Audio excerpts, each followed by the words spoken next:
The judge's gavel strikes the dark wooden table, and the sound echoes in my bones like an echo of all the years I've lived in silence. Here I am, Eleanor Vance, 67 years old, sitting in this cold courtroom with my wrinkled hands clutching a yellow envelope I've kept for 13 years. My heart pounds so hard, I'm afraid everyone can hear it. Across from me is my daughter Valerie in her elegant suit and with her red-tied lawyer pointing at me as if I'm a criminal. Her eyes burn with a rage I don't understand, or perhaps understand all too well. Beside her, Attorney Mark Sullivan reviews some papers with the confidence of someone who believes they have the truth on their side. "Your Honor," Valerie says, her voice trembling but firm, "my mother has had my children for 13 years without my consent. This constitutes parental kidnapping. I never authorized her to take them." Her words sting like sharp daggers. Kidnapping. That word pierces my chest and lodges deep where I keep all my motherly pains. I look back and see my 3 grandchildren, Arthur, 20, Emily, 18, and Andrea, 16, sitting in the 3rd row. Their faces are pale, confused, as if they're watching a movie they don't understand. Judge Theodore Mason, a man with gray hair and tired eyes, observes me over his glasses. "Mrs. Vance, what do you have to say to these accusations?" My fingers squeeze the envelope. Inside are the proofs of a truth I've held for years, protecting it like a treasure or a wound that can't heal. "Your Honor," I say, my voice hoarse, "I didn't kidnap anyone. I simply raised the children my daughter abandoned on my doorstep." "That's a lie," Valerie shouts, standing up. "I never abandoned them. I had mental health issues. I needed temporary help." Her lawyer calms her with a hand gesture. "Your Honor, my client was hospitalized for severe postpartum depression. She needed urgent medical treatment. Mrs. Vance took advantage of that vulnerability to keep the children and alienate them from their biological mother." I feel the courtroom fill with whispers. Some people in the audience nod as if they've already decided who the victim in this story is. But I know the truth. I've lived it day after day for 13 years. Early mornings, fevers, homework, and hugs when they cried, asking for their mom. "Mrs. Vance," the judge says in a softer tone, "I understand that caring for your grandchildren must have been difficult, but if the biological mother is requesting custody—" "With all due respect, Your Honor," I interrupt, my voice coming out firmer than I expected, "there are things this court needs to know before making any decision." I raise the yellow envelope and hold it high. It's a simple gesture, but I see Valerie's eyes widen with what looks like fear. "Here, I have documents that will completely change this conversation." The judge leans forward. "What kind of documents?" "Proof of what really happened 13 years ago. Proof of why my daughter is here today, and it's not for maternal love." My voice trembles slightly, not from fear, but from an emotion I can't name. Valerie turns pale. "Mom, please don't do this." "Do what, daughter? Tell the truth?" Attorney Mark Sullivan clears his throat. "Your Honor, Mrs. Vance is trying to divert attention from the main issue. Documents from the past don't change the fact that my client has legal rights to her children." "On the contrary," I say, looking directly into my daughter's eyes, "these documents explain exactly why we are here today. They explain why, after 13 years of absolute silence, of not sending a single dollar for her children's expenses, of not even calling it Christmas, my daughter suddenly appears with a lawyer." The silence in the room is heavy, like the air before a storm. I can hear my heart pounding, the rustle of papers the lawyer nervously shuffles, the ragged breathing of my grandchildren behind me. The judge looks at me intently. "Mrs. Vance, are you suggesting there are hidden motives in this lawsuit?" "I'm not suggesting anything, Your Honor. I'm stating that there are." My eyes meet Valerie's, and I see in them the same expression she had as a child when I caught her in mischief. And it's all documented here. "Mom," Valerie whispers, "please think about what you're doing." "I've had 13 years to think," I reply. 13 years of sleepless nights when Arthur had a fever. 13 years of school meetings where I was the only family member present. 13 years waiting for a call from you that never came. Judge Mason gently taps his gavel. Mrs. Vance, are you willing to present these documents as evidence in this case? I look at the envelope in my hands. Inside are the letters Valerie wrote to me, the photos I kept, the receipts I saved, and something else. Something even my grandchildren don't know I have. Something that will change everything. Yes, Your Honor, I am ready. The judge nods and pauses to review his agenda. Very well, Mrs. Vance, but before examining these documents, I would like to hear your full account of the facts. Tell us what happened 13 years ago. I close my eyes for a moment and transport myself back to that day that changed my life forever. It was a rainy Tuesday in October. I was in my small kitchen preparing chamomile tea to calm my nerves after a doctor's appointment where my arthritis had been confirmed to be worsening. Then I heard the knocks on the door. It was near noon. I begin feeling my voice soften with the memory. Valerie appeared at my door with the 3 children. Arthur was 7 years old, Emily 5, and Andrea barely 3. They were dirty, their clothes wrinkled, and the little ones were crying from hunger. I look over at my grandchildren. Arthur gives me a sad smile, as if remembering fragments of that day. Emily's eyes are glassy, and Andrea, my little Andrea, hugs herself as she did when she was a scared child. My daughter entered my house like a hurricane, I continue. She carried a plastic bag with some of the children's clothes, all jumbled, nothing clean. She told me, "Mom, I need you to keep them for a while. It will only be a few weeks until I sort out my problems." Valerie lowers her gaze. Her lawyer whispers something in her ear, but she doesn't respond. I know she remembers that day as clearly as I do. I asked her what problems, if she needed financial help, if something had happened with the children's father, but she just kept repeating that she would be back soon. She gave each of them a quick kiss and left. The children ran to the window shouting, "Mommy, Mommy!" but she had already gotten into a taxi and was gone. The silence in the room is absolute. I can feel people's breathing slow, deepen, as if they are holding something in. That night, Arthur asked me when his mom was coming back. I told him soon. Andrea cried because she wanted her teddy bear that had been left at Valerie's house. Emily, my sweet Emily, helped me prepare dinner with her little hands as if she understood that it was now my responsibility to keep everyone together. My voice breaks a little, and I take a sip of water from the glass the court officer offers me. Days passed, then weeks. I didn't know where Valerie lived because she had moved. I had no phone to reach her. The children asked about her every day. Arthur started wetting the bed at night. Emily stopped talking for almost a month, and Andrea, my little Andrea, developed a cough that wouldn't go away. I watch Valerie shift uncomfortably in her chair. Her hands tremble slightly as she fiddles with a ring on her finger.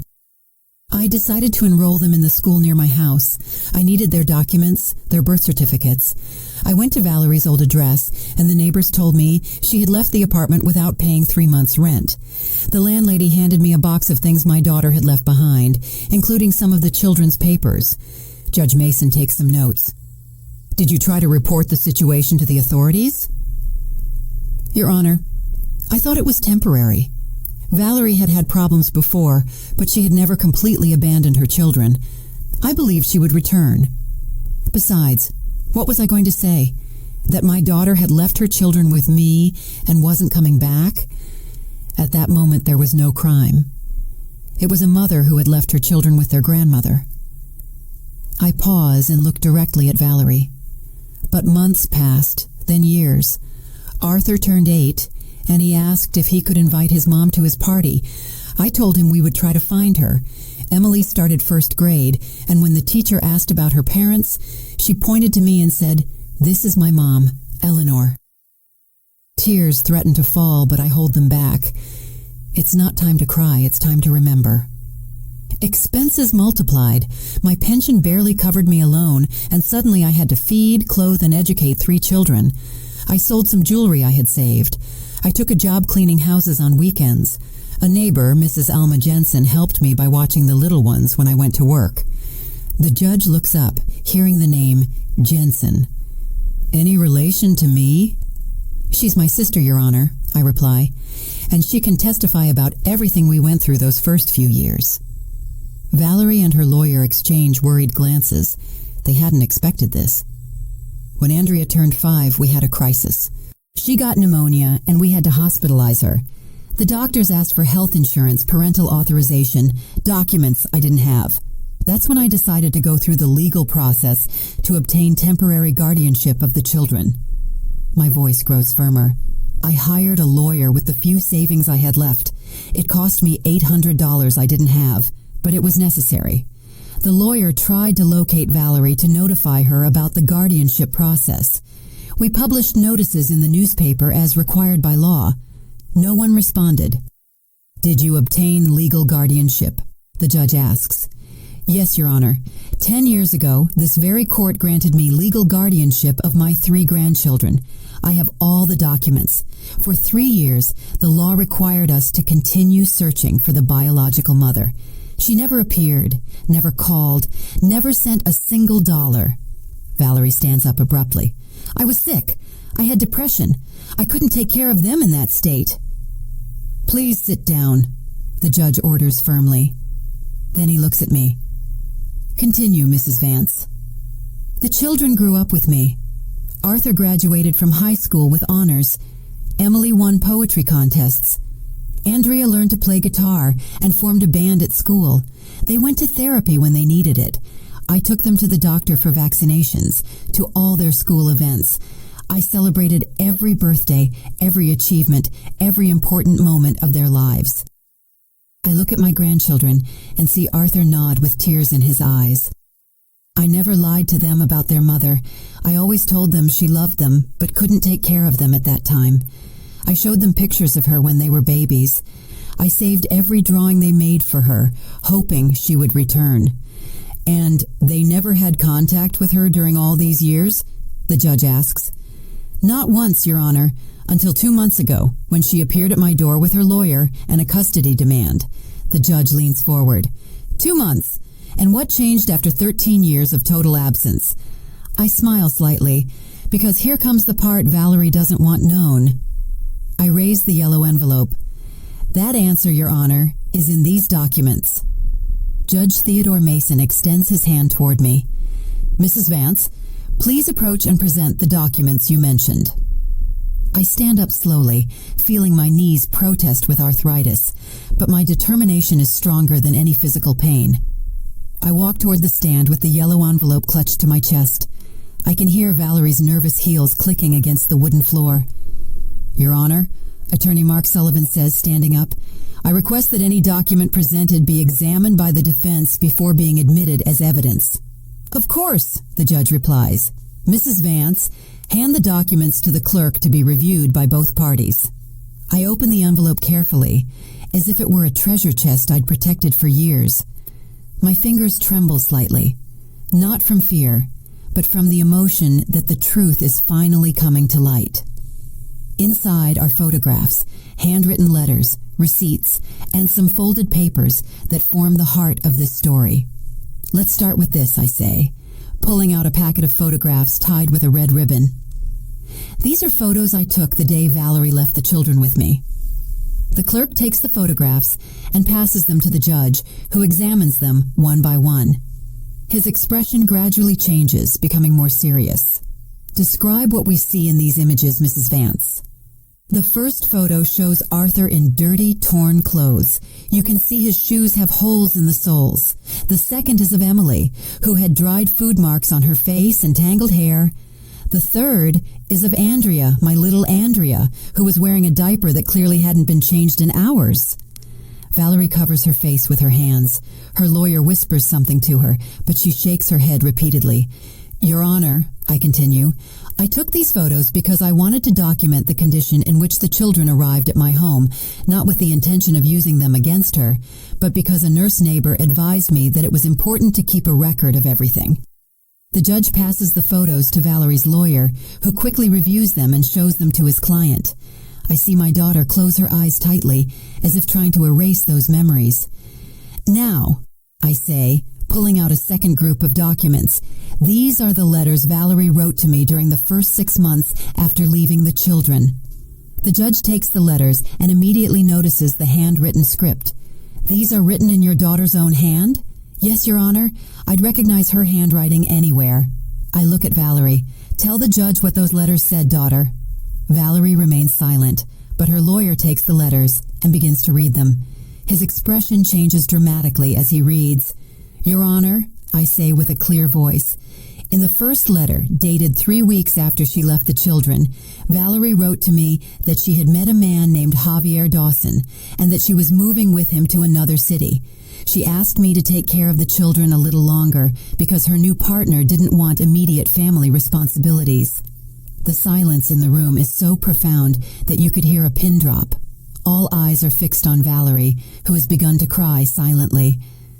"In the second letter," I continue, "she informed me that she was pregnant with Javier's child and that she couldn't return for the children because he had threatened to leave her if she brought burdens from the past into their new life." "Pregnant?" the judge asks with surprise. "Yes, Your Honor. My daughter had another child with Javier Dawson, a boy who is now 12 years old and lives with them. A child she could raise because it was convenient for her new relationship." Arthur, Emily, and Andrea exchange looks of shock from their seats. This information is new to them. I never told them they had a younger brother because I didn't want to hurt them more than they already were. In the third letter, my voice grows harder. Valerie asked me to sign some papers officially renouncing any claim to her so she could start a new life without legal complications. She offered me $500 for the expenses I had incurred with her children up to that point. Attorney Mark Sullivan is pale. This information was clearly not part of the version his client had told him. "And you signed those papers?" the judge asks. "No, Your Honor. I wrote back telling her I didn't want her money, but if she really wanted to disappear from our lives, she should do it completely. I told her not to contact us again until she was truly ready to be a mother." I pull another document from the envelope. This is her response to my letter, the last communication we had in 13 years. The judge reads the document, and his expression hardens noticeably. "Mrs. Vance, can you read aloud what this letter says?" I take the paper with trembling hands, but my voice comes out firm and clear. "Mom, it's fine. I won't bother you anymore. Take good care of the children because I have my own family now. If anyone ever asks, tell them their mom had to go far away for work. I don't want them to suffer anymore. Sincerely, Valerie." Tears stream down my grandchildren's cheeks. Arthur rises from his seat as if to approach me, but Emily stops him, taking his arm. "Your Honor," I say, putting the letter away, "for 13 years I respected that decision. I never looked for my daughter. I never tried to contact her. I raised her children with love, with the few resources I had, hoping that someday she would mature and return for the right reasons." "And why do you believe she has returned now?" the judge asks. I smile sadly as I pull the last document from the envelope. "Because 3 months ago, Your Honor, my brother Arthur Vance, Valerie's uncle who lived in Texas and had no children, passed away." The judge leans forward with renewed interest. "And what does that have to do with this case?" "My brother, Your Honor, left a significant inheritance to each of his grandchildren, $50,000 in total for Arthur, Emily, and Andrea, respectively." Valerie sobs louder, and her lawyer seems to be considering abandoning the case. "But the inheritance," I continue with a firm voice, "can only be claimed by the children if they are under the custody of a direct relative, meaning their mother or their grandmother. And I, as their current legal guardian, had already initiated the procedures for them to access that money when they came of age." The judge looks at me intently. "Are you suggesting that Mrs. Valerie Vance returned solely to gain access to her children's inheritance?" I pull the final paper from the envelope. It's a copy of a legal document that was difficult to obtain. "Your Honor, this is a private report I commissioned about my daughter's activities in recent months. It shows that exactly 2.5 months ago, she hired the services of attorney Mark Sullivan and began investigating my brother's inheritance." Valerie's lawyer stands up abruptly. "Objection! That investigation is private and illegal." "It's completely legal," I reply calmly. I hired a licensed private investigator after my daughter suddenly appeared at my door with legal threats. I had every right to protect my grandchildren. The judge taps his gavel. Order in the court. He looks at me with an expression that mixes respect and curiosity. Mrs. Vance, is there anything else in that envelope the court should know? I look at the envelope, which now feels much lighter, but I know it still holds the most important secret of all. Yes, Your Honor. There's something else, something even my grandchildren don't know yet. Judge Theodore Mason adjusts his glasses and looks at me with an intensity he hadn't shown before. Mrs. Vance, what else does that envelope contain that you consider relevant to this case? My fingers search for the last document, hidden at the bottom of the yellow envelope. It's a sheet, folded several times, yellowed with time, but containing the most important words of this story. However, before revealing it, I know there's something I must do. Your Honor, before showing this last document, I would like the court to hear directly from my grandchildren. I believe it's only fair that they express their own opinion about this situation. Valerie sits up in her seat with hope in her eyes. Her lawyer, Mark Sullivan, nods quickly. Your Honor, my client agrees. The minors have the right to express their preferences. The judge considers the request. Very well, Arthur Vance. Please approach the stand. My eldest grandson rises slowly. At 20 years old, Arthur is a tall, slender young man with his grandfather's intelligent eyes and the sensitivity he inherited from our family. He walks to the stand with measured steps, as if each movement requires conscious decision. Arthur, the judge says in a gentle voice, I understand this situation must be very difficult for you. I want you to know that you can speak freely. Do you remember your biological mother? Arthur swallows and glances briefly at Valerie before answering. Yes, Your Honor, I have some vague memories. I remember there was a lot of confusion at home. I remember that sometimes there wasn't food and that my grandma Eleanor would show up with bags from the grocery store. I remember the day we arrived at her house and she bathed us, gave us clean clothes, and made us chicken soup. And how do you feel about your mother's absence during these years? Arthur closes his eyes for a moment. Your Honor, for a long time I was angry. I didn't understand why my mom didn't come back. My school friends had parents who picked them up, who went to their soccer games, who helped them with homework. I had my grandma Eleanor, who worked 2 jobs to support us and still never missed a school meeting. I watch Valerie cry silently, but Arthur continues with a maturity that breaks my heart. When I turned 15, I stopped being angry. I understood that my grandma had sacrificed her peace of mind, her health, and her savings for us. I understood that she had no obligation to raise us, but she did it because she loves us. And now that your biological mother has returned requesting custody, how do you feel? Arthur looks directly at Valerie. Mom, if I can call you that, I'm glad to know you're doing well. I'm glad to know you were able to overcome your problems, but I can't pretend these 13 years didn't happen. I can't pretend it doesn't hurt to know you formed another family while we grew up, wondering what we had done wrong. The silence in the room is absolute. Valerie sobs louder. Where would you like to live, Arthur? The judge asks. Your Honor, I'm already of legal age. I can legally make my own decisions, but if my answer can help protect my younger sisters, then the answer is clear. I want to stay with my grandma Eleanor. She's the one who raised us, who loves us unconditionally, who never abandoned us. Arthur returns to his seat, and the judge calls Emily. My 18-year-old granddaughter walks to the stand with the grace that has always characterized her, but I can see the tension in her shoulders. Emily, you are also of legal age. What is your perspective on this situation? Emily takes a deep breath before speaking.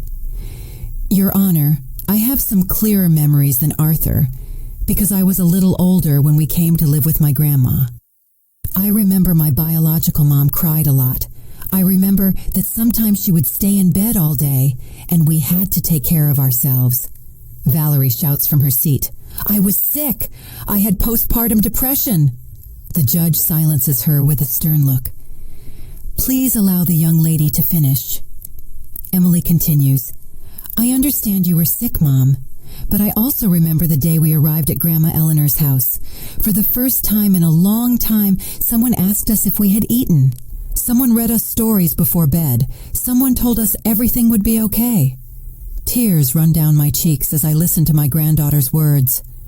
Grandma Eleanor took us to the psychologist when we had nightmares. She enrolled us in extracurricular activities so we wouldn't feel different from other children. When I was 14 and was diagnosed with juvenile diabetes, she learned about nutrition, about glucose measurement, about everything she needed to take care of me. The judge takes notes as Emily speaks. And regarding staying with your biological mother or your grandmother? Your Honor, my biological mom is a stranger to me. I know she shares my blood, but my Grandma Eleanor shared my childhood, my adolescence, my fears, and my dreams. The decision is easy. Finally, the judge calls Andrea. My youngest granddaughter, 16, approaches the stand with the determination that has always characterized her. She is the most physically similar to me, but she has a rebellious spirit that reminds me of Valerie when she was young. Andrea, you are a minor, but your opinion is very important to the court. What do you remember about your life before coming to live with your grandmother? Andrea looks at Valerie with an expression I can't decipher. Your Honor, I was very little, but I remember things. I remember being hungry. I remember crying and no one coming. I remember the smell of the house where we lived, a smell of sadness and abandonment. Valerie folds in on herself as if her youngest daughter's words were physical blows. But I also remember, Andrea continues, the first day at Grandma Eleanor's house. I remember she gave me a warm bath and put me in clean pajamas that smelled like fabric softener. I remember she made me warm milk with honey before bed and sang me a lullaby.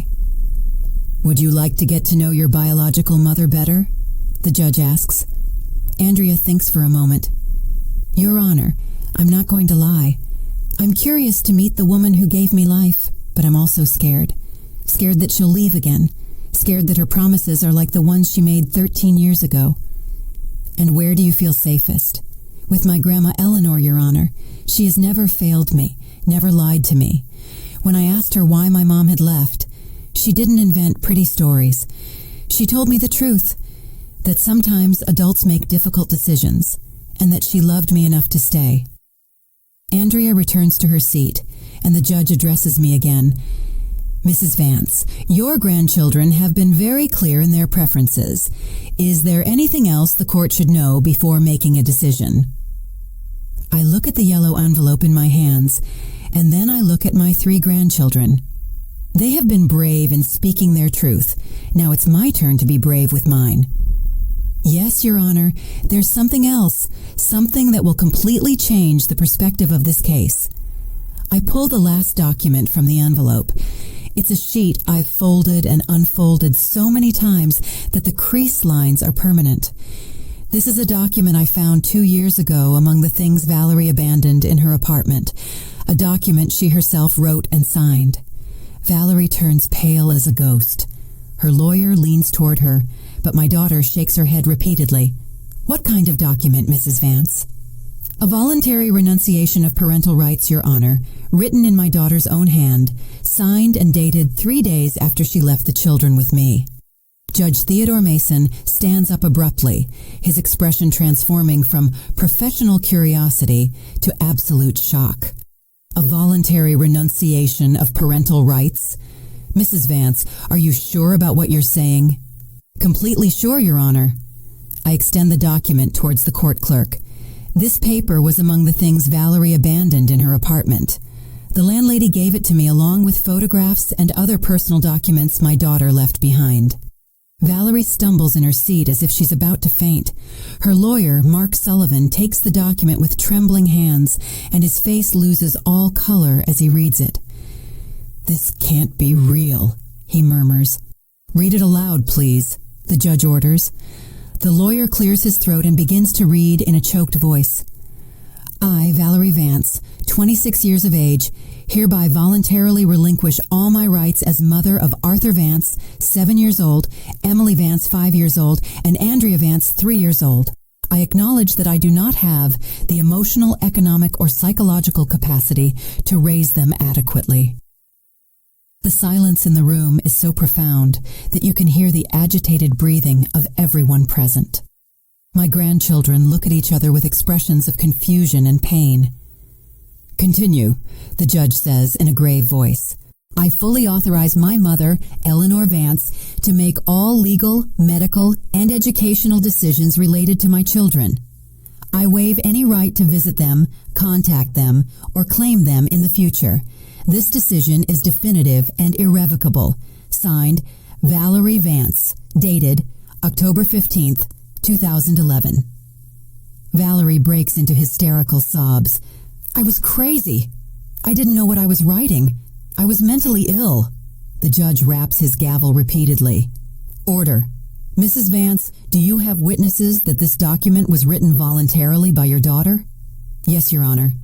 "The landlady of the building where Valerie lived, Mrs. Paula Sterling, can testify that my daughter asked her for paper and a pen to write an important letter 3 days after leaving the children. She can also confirm that Valerie was conscious and coherent during those days."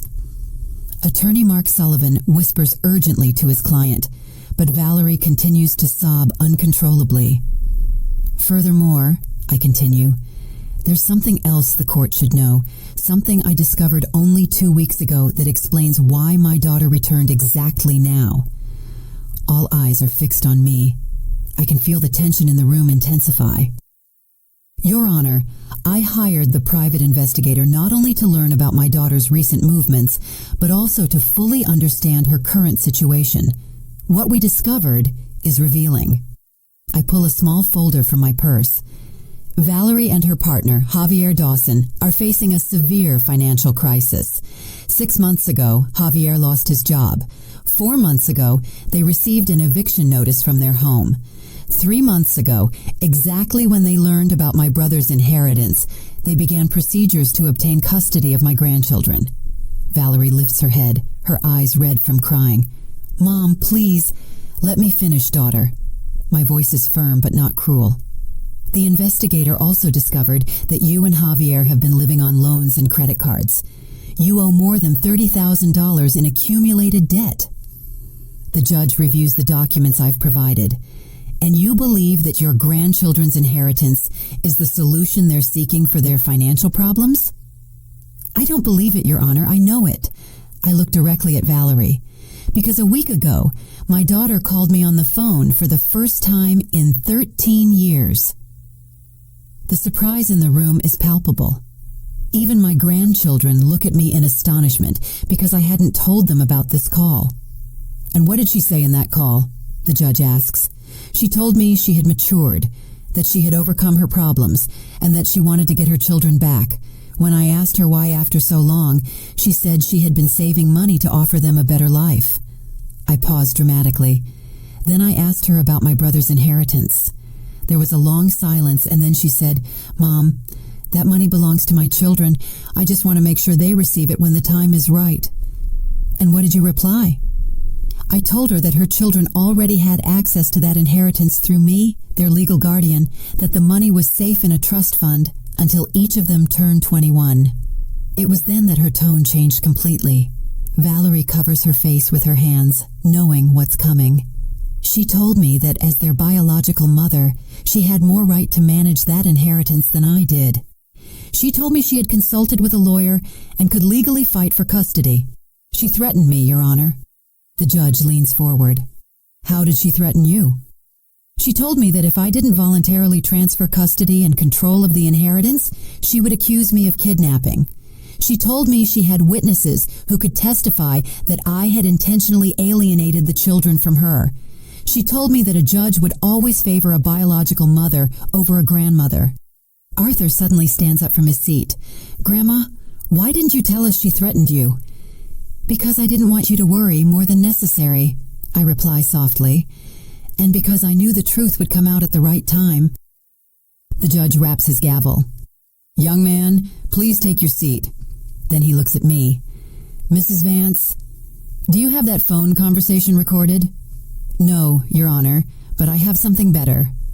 I smile slightly.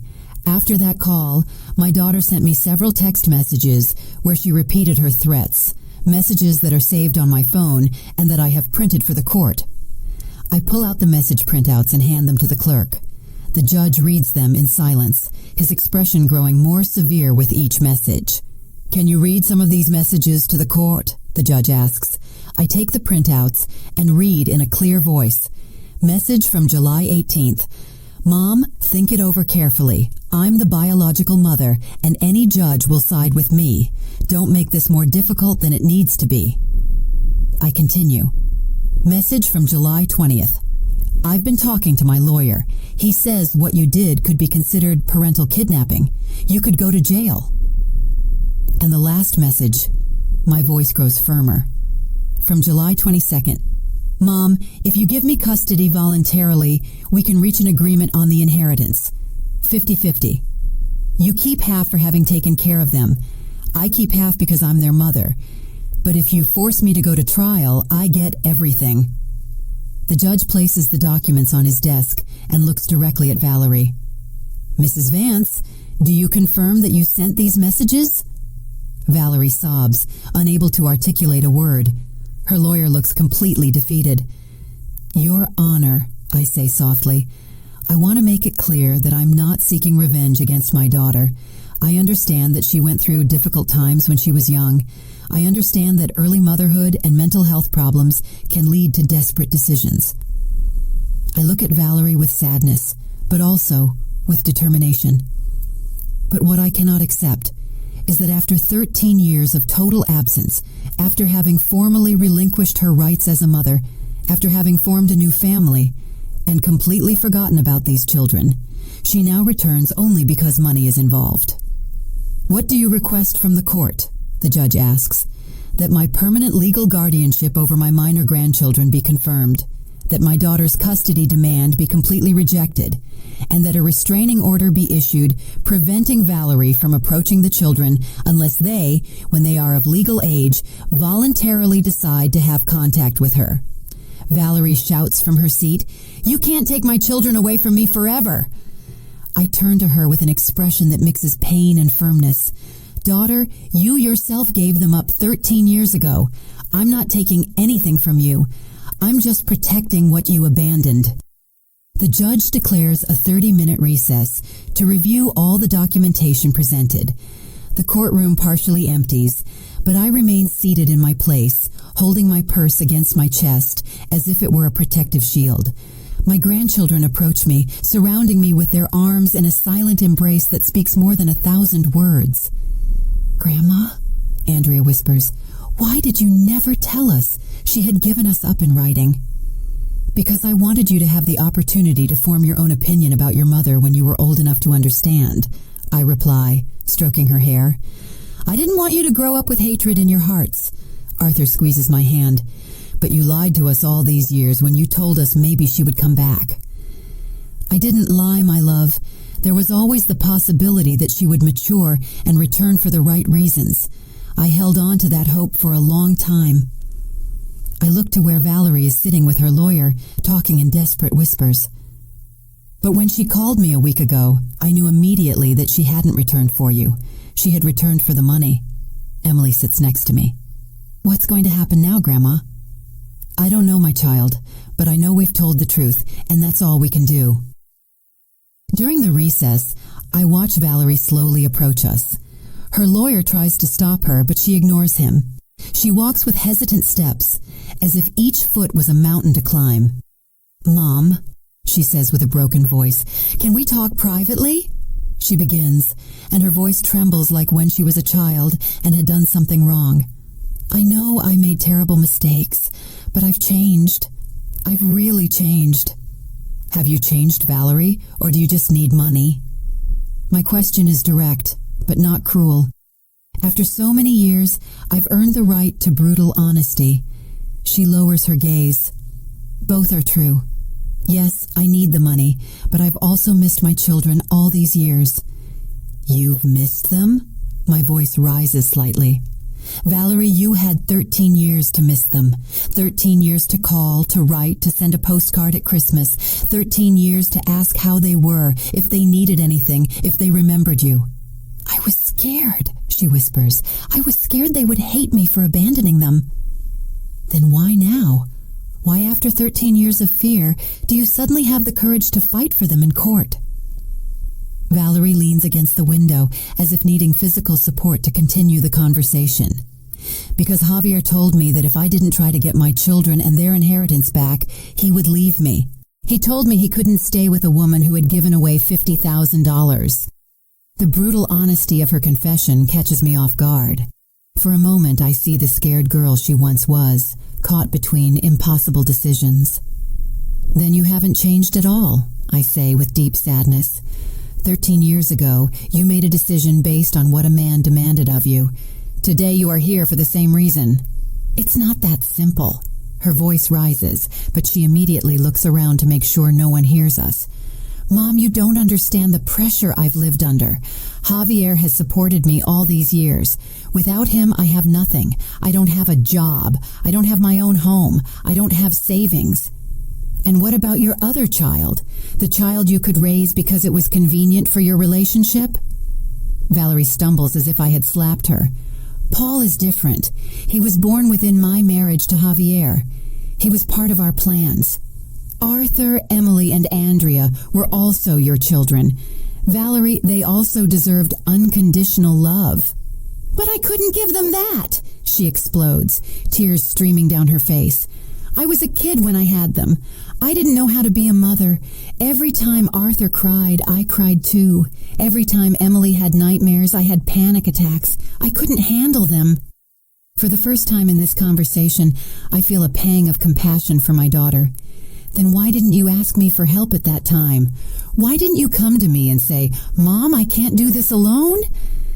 Because I was afraid you'd judge me. I was afraid you'd think I was a bad mother. Valerie, my voice softens. I would have helped you. We would have found a way to raise them together, but you chose to run away. You chose to abandon them completely. I know, she sobs. I know, and I've lived with that guilt all these years. But Mom, now I can offer them something better. With the inheritance, I can give them a life I could never give them before. With the inheritance, Valerie, are you listening to me? It's not about the money. It's about 13 years of absence. It's about you writing a renunciation of parental rights. It's about you forming another family and completely forgetting about them. Valerie straightens up, and for a moment, I see a flicker of the determination that characterized her when she was young. Mom, legally, I'm still their biological mother. That paper I wrote wasn't notarized. It wasn't presented before a judge. Technically, it doesn't have full legal validity. And there it is. The true Valerie emerges again, calculating and manipulative. So, this was never about getting your children back. This is about winning a legal case to access the money. It's about both things, she insists. Mom, we can reach an agreement. I'll take the children, but you can visit them whenever you want. We can share the responsibility of raising them, and about the inheritance, we can divide it fairly. You've spent money on them all these years. It's fair that you receive compensation. Compensation. The word comes out of my mouth like poison. Valerie, do you think I raised your children expecting financial reward? Do you think I took them to the doctor when they had a fever because I expected someone to pay me for it? Do you think I stayed up all night when they had nightmares because I expected to receive money in return? Stop. Just stop. Valerie covers her ears like a child who doesn't want to hear the truth. I'm not going to stop, Valerie, because this is what you need to hear. I didn't raise those children as an investment. I raised them because I love them, because they are my blood, because when you abandoned them, someone had to love them unconditionally. Valerie lowers her hands and looks at me with an expression I hadn't seen in years. It's the same look she had as a teenager when she realized she had made a serious mistake. Mom, she says in a very small voice, what do I have to do for you to forgive me? The question catches me off guard. For years I had imagined this moment. I had thought about what I would tell her if she ever asked for forgiveness. But now that I'm here, The words don't come easily. Valerie, forgiveness isn't something you negotiate. It's not something you get in exchange for doing the right things now. Forgiveness is something you give because you choose to free yourself from resentment. So do you forgive me? I look at my daughter, this 39-year-old woman who still seeks her mother's approval, and I feel a complex mixture of love, disappointment, sadness, and hope. I forgive you for being a scared child who didn't know how to be a mother. I forgive you for making desperate decisions when you felt overwhelmed. I forgive you for running away when the responsibility became too heavy. Valerie smiles with hope, but I continue. But I cannot forgive you for coming back only when money is involved. I cannot forgive you for threatening me with jail to get what you want, and I cannot allow you to hurt those children again. The smile disappears from her face. So there's nothing I can do? Yes, there is something you can do, I reply firmly. You can go back to your life, work on your personal problems, and when you have truly matured and changed, when you can offer genuine love without expecting anything in return, then perhaps your children will decide for themselves if they want to meet you. And the inheritance? The inheritance belongs to them, Valerie, and I will make sure they receive it when they are ready to manage it responsibly. A court officer appears in the hallway. The recess is over. The judge is ready to continue. As we walk back to the courtroom, Valerie takes my arm gently. Mom, one last question. If I withdraw the lawsuit now, would you allow me to see the children occasionally for supervised visits? I stop and look directly into her eyes. That decision isn't up to me, Valerie. It's up to them. If they want to meet you, I will respect their decision, but I won't pressure them to do so. We enter the courtroom where the judge is waiting for us, and I know that the next few minutes will determine the future of my family. Judge Theodore Mason takes his place on the bench, and the courtroom fills again with palpable attention. Valerie and her lawyer, Mark Sullivan, return to their table, but I can tell something has changed in her posture. She is more slumped, smaller, as if the conversation in the hallway had drained all her fighting energy. Ladies and gentlemen, the judge begins in a solemn voice, I have had time to review all the documentation presented, and I must say that this case presents very disturbing elements that go beyond a simple custody dispute. He looks directly at Valerie.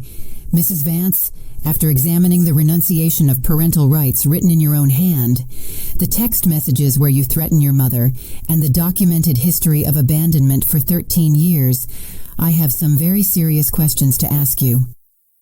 Valerie stands up tremblingly, leaning on the table to maintain her balance.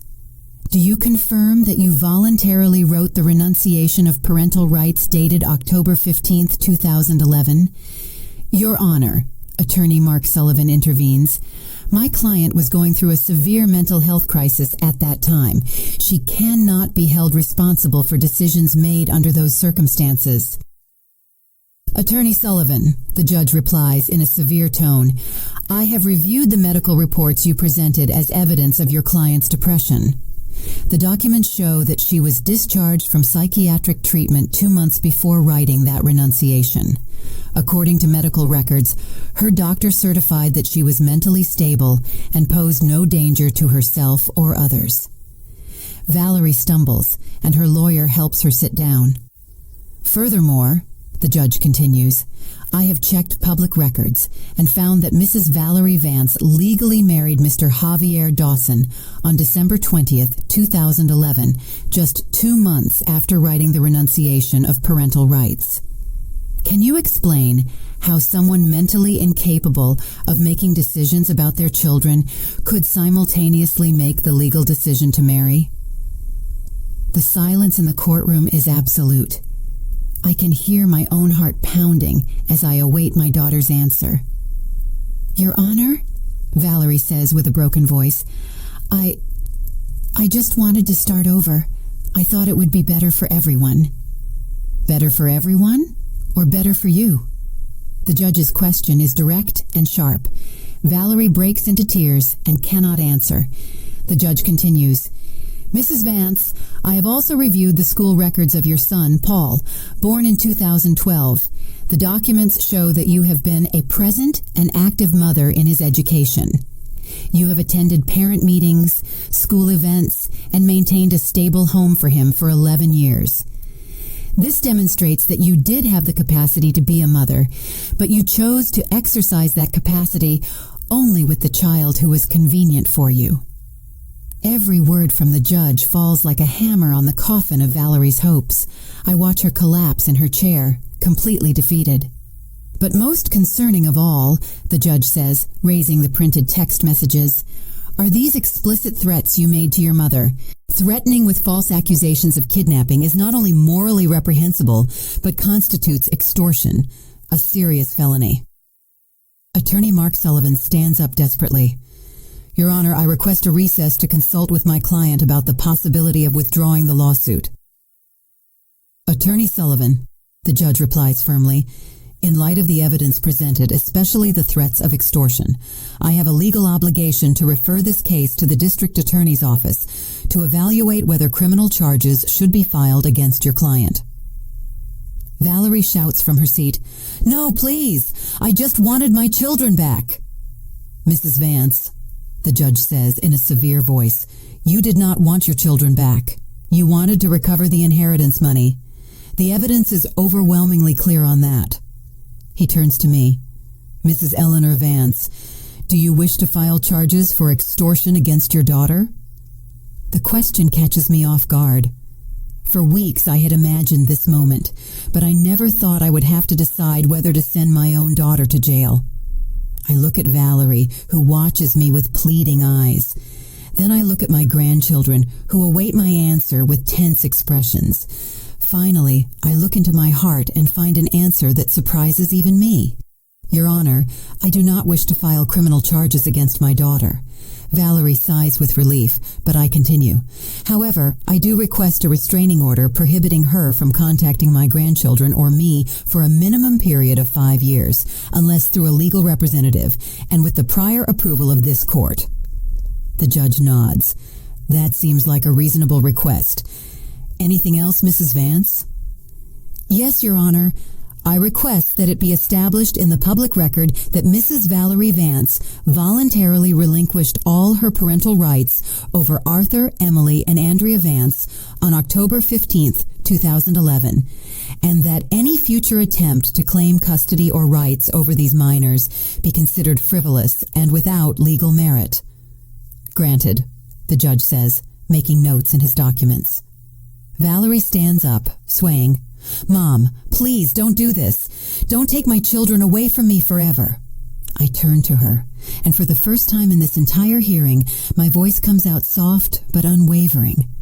Valerie, I'm not taking anything from you. You let them go 13 years ago. You wrote that renunciation. You chose to form another family and forget about them. I'm just protecting what you abandoned. But they're my children, she sobs. No, I reply firmly. They are the children you had, but I am the one who raised them. I am the one who loves them unconditionally. I am the one who sacrificed my peace of mind, my health, and my money to give them a stable home. Arthur rises from his seat in the gallery. Your Honor, may I say something? The judge nods. Please approach. My grandson walks to the stand with the dignity of an adult man, although I see in his eyes the pain of the child he once was. Your Honor, I want it to be clear for the record that my sisters and I do not consider Valerie Vance our mother. She is the woman who gave us life, but our mother is Eleanor Vance, the woman who raised us, educated us, loved us, and never abandoned us. He turns to Valerie. And I want you to know, Valerie, that if you ever truly change in the future, if you can ever offer genuine love without expecting anything in return, if you can ever prove that you have truly matured, then perhaps we will consider getting to know you as a person. But you will never be our mother. That title has been earned by Grandma Eleanor. Valerie sobs uncontrollably, but Arthur is not finished.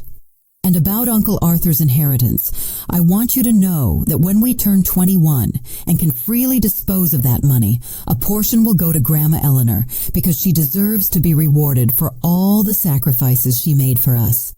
Emily and Andrea rise from their seats and join their brother in front of the stand.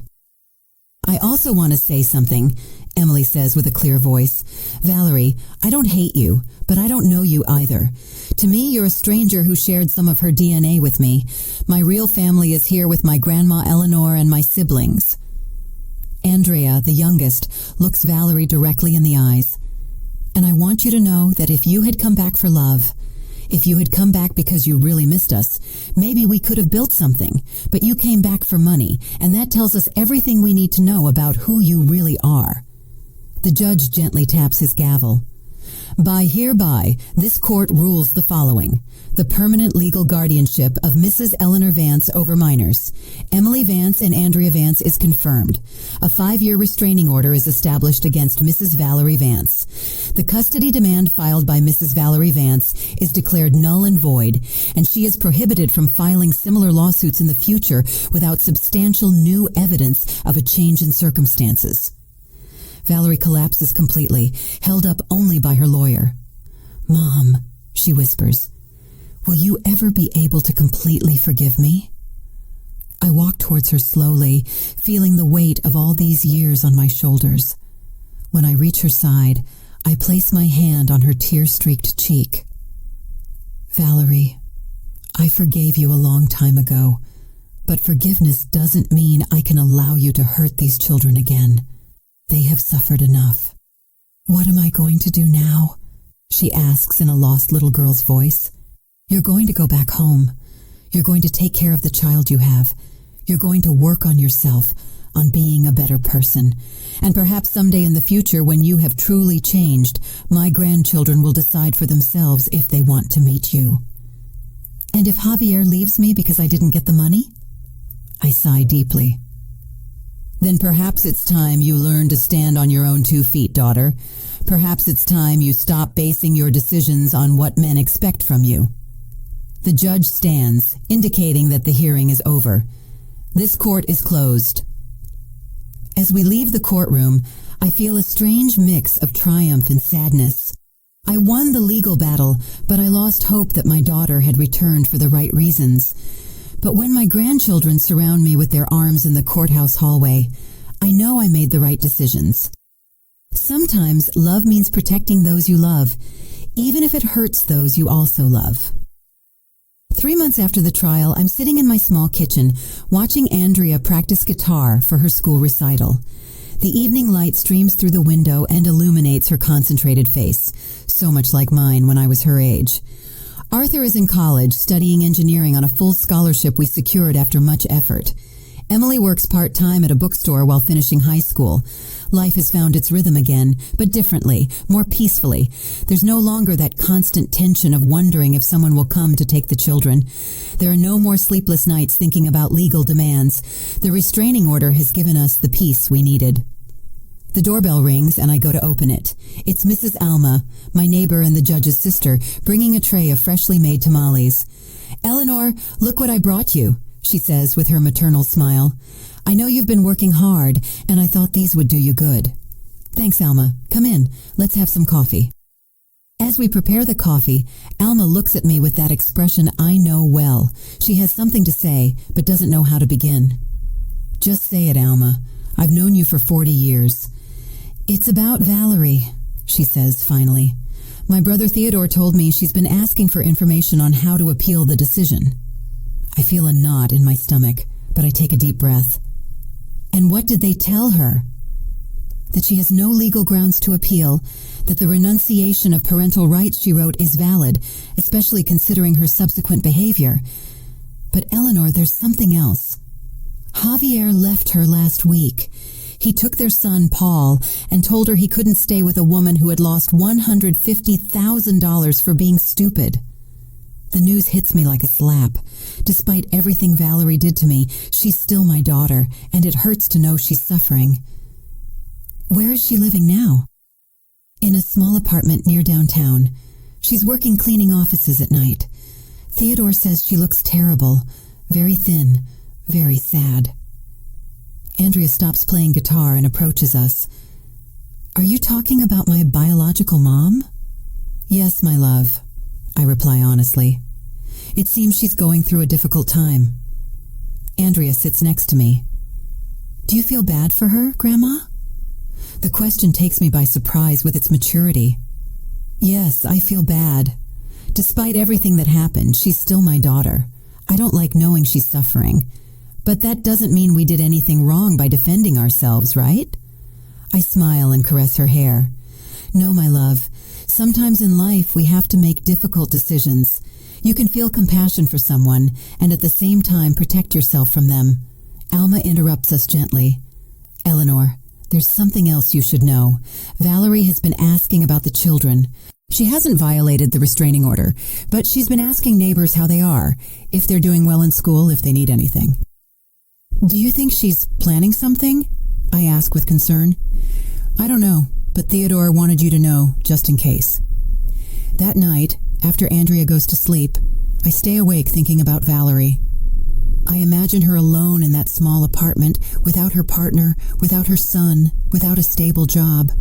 I imagine her regret, her loneliness, her desperation. The next day, I make a decision that surprises even me. I go to the supermarket and buy a week's worth of food: rice, beans, chicken, vegetables, bread, milk. I pack it all into bags and drive to the address Alma had given me. The building is old and run down.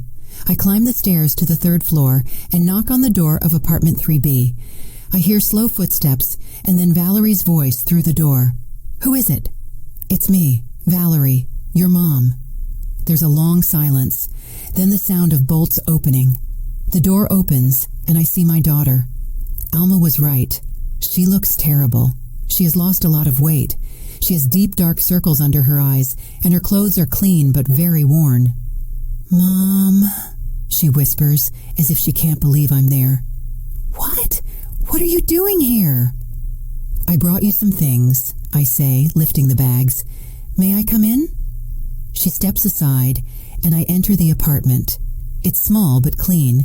An old sofa, a kitchen table with 2 chairs, a small television.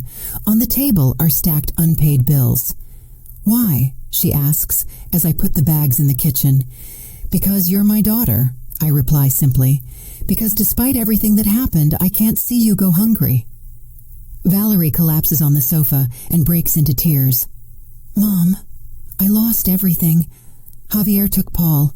He told me I was a loser, that I had had the opportunity to get easy money and had ruined it by being sentimental. I sit next to her. And what did you tell him? Nothing. I didn't say anything because I knew he was right. I'm a loser. I lost my first children. I lost the inheritance. I lost Paul. I lost my house. Valerie, I say in a soft but firm voice, you didn't lose your first children. You abandoned them. There's a difference. She looks at me with eyes swollen from crying. You're always going to remind me of my mistakes. I'm not going to remind you, but I'm also not going to let you rewrite history. If you really want to change, you have to start by accepting the truth of what you did. And what truth is that? I stand up and walk to the window overlooking the street. That you had 3 beautiful children and you abandoned them because they weren't convenient for your new relationship. That you formed another family and completely forgot about them for 13 years. That you only came back when money was involved. I know all that, she explodes. I live with that guilt every day. I turn to her. Guilt is useless, Valerie. Guilt is disguised self-pity. What is useful is genuine repentance and a real desire to change. And how do you know if my repentance is genuine? Because if it were genuine, you wouldn't have come back asking for custody. You would have come back asking for forgiveness. You would have come back asking how you could help, not what you could get. Valerie remains silent for a long time. Finally, she asks, is there any way I can ever meet my children again? Maybe, I reply, but it would have to be on their terms when they are ready, if they ever are. And in the meantime, work on yourself, get psychological help, find a stable job, learn to live alone without depending on a man. become the woman you would have wanted their mother to be. I walk towards the door. The food will last you a week. After that, you'll have to manage on your own. Will you visit me again? She asks in a small voice. I don't know, Valerie. That depends on you, on the decisions you make from now on. I leave the apartment feeling strange. I don't know if I did the right thing by coming here, but I know I couldn't let my daughter go hungry no matter what she had done. When I get home, Arthur is in the kitchen studying. He looks up when I enter. Grandma, where were you? I was looking for you. I went to see your biological mom, I tell him honestly. His expression changes immediately. Why? Because she's hungry and she's still my daughter. Arthur closes his books and looks at me seriously. Grandma, I hope that doesn't mean you're going to let her back into our lives. No, my love. It means I'm capable of feeling compassion without compromising our safety. He nods slowly. Do you think she'll ever really change? I don't know, I reply honestly. But if she does, it will be because she decided to change, not because we pressured her or rescued her. That night, as I prepare for bed, I think about the lessons this experience has taught us. Sometimes the truest love is the one that sets boundaries. Sometimes protecting those you love means saying no to those you also love. And sometimes, just sometimes, justice isn't revenge. Justice is simply allowing the natural consequences of someone's decisions to manifest while you choose love over resentment. 1 year after the trial, I'm sitting in my garden watching the tomatoes I planted in spring grow. Arthur graduated with honors from college and got a job at an engineering firm. Emily was accepted into college with a partial scholarship. Andrea, now 17, leads her school's band. Uncle Arthur's inheritance remains untouched in their trust accounts, waiting for each of them to turn 21. But most importantly, my grandchildren have flourished without the constant shadow of fear of abandonment. Mrs. Alma arrives with news. Eleanor, I have to tell you something about Valerie. What happened now? I ask, mentally preparing myself. She enrolled in psychological therapy. She's been attending religiously for 6 months. Theodore told me she's paying for the sessions herself with her cleaning job. The news genuinely surprises me. And there's more. She got a day job as a receptionist at a medical clinic. She no longer cleans offices at night. She looks better, more stable. Has she asked about the children? No. In fact, they told her you had visited her, and she replied that her mom had already done enough for her, that now it was her turn to prove she could change without help. I feel strangely proud of my daughter for the first time in years. That afternoon, Andrea comes home from school with a thoughtful expression. Grandma, can I ask you something? Always, my love. Do you think I'll ever want to acknowledge my biological mom? The question doesn't surprise me. I knew this moment would eventually come. I don't know, Andrea. It's a decision only you can make when you're ready. Would you be upset if someday I decided to meet her? No, my love. I would be proud of you for making your own decisions as a responsible adult. And if I decided never to meet her, I would be proud of that too. The decision is completely yours. That night, as I prepare dinner, I reflect on everything we've lived through. For years, I held resentment towards Valerie, resentment for leaving me with a responsibility that wasn't mine, resentment for forgetting about her children, resentment for coming back only for money. But now, after all this time, I realize that resentment was a chain that tied both her and me. When I let go of it, I freed myself. Last week, Emily turned 19. During the celebration, she told me something that filled my heart. Grandma, thank you for saving us. But more than that, thank you for teaching us that true love doesn't abandon. Arthur, now 21, has full access to his inheritance. The first thing he did was set aside $10,000 for me. For everything you spent on us all these years, he told me. I accepted the money, not because I needed it, but because it was important for him to give it to me. Sometimes I wonder what would have happened if Valerie had come back for the right reasons, if she had come asking for forgiveness instead of demanding custody, if she had shown genuine repentance instead of legal threats. Maybe we would have found a way to coexist.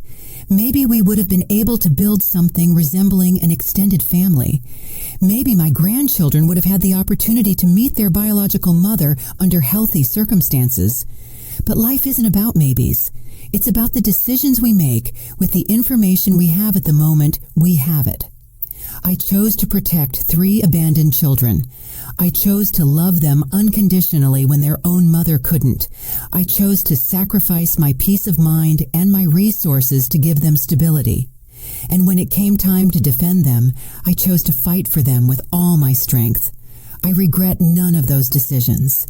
Today, as I watch Andrea practice guitar, Emily study for her college exams, and Arthur plan his professional future, I know I made the right decisions. They are responsible, empathetic, hardworking adults. They are good people who contribute positively to the world. They are living proof that unconditional love and firm boundaries can coexist. Sometimes people ask me if I hate Valerie for what she did. The answer is no. I don't hate her, but I don't excuse her either. I understand she was young when she had her children. I understand that motherhood can be overwhelming. I understand that we all make mistakes, but I also understand that some mistakes have permanent consequences. And choosing to abandon your children isn't a mistake. It's a decision that defines who you are as a person. Valerie chose her new life over her children. I chose those children over my comfort. We both live with the consequences of our decisions. The difference is that I can sleep peacefully at night, knowing that I always put the children's well-being first. She will have to live forever, knowing that she abandoned them when they needed her most. If there's one lesson in all this, it's that justice doesn't always come in the form of punishment. Sometimes justice is simply each person receiving exactly what their actions deserve. I deserve the unconditional love of my grandchildren because I gave them unconditional love for 13 years. Valerie deserves the absence of that love because she chose to be absent for 13 years. It's not revenge. It's natural consequence. And perhaps if she has truly changed, if she is truly working on herself, someday my grandchildren will decide to give her a chance. But it will be their decision on their terms when they are ready. In the meantime, I will continue to be what I have always been, their grandmother, their protector, their safe home, their unconditional love, because that's how true love works. It doesn't abandon, it doesn't negotiate, it doesn't set conditions. It simply is. Constant like the dawn, strong like the roots of an old tree, silent like a prayer that never ends. And that, at the end of the day, is enough. Did you like my story, and which city are you listening from? Let's meet in the comments. If you like the story, you can support me by sending a super thanks so I can keep bringing more stories like this. Thank you so much for your sweet support. I'm looking forward to your comments on the story.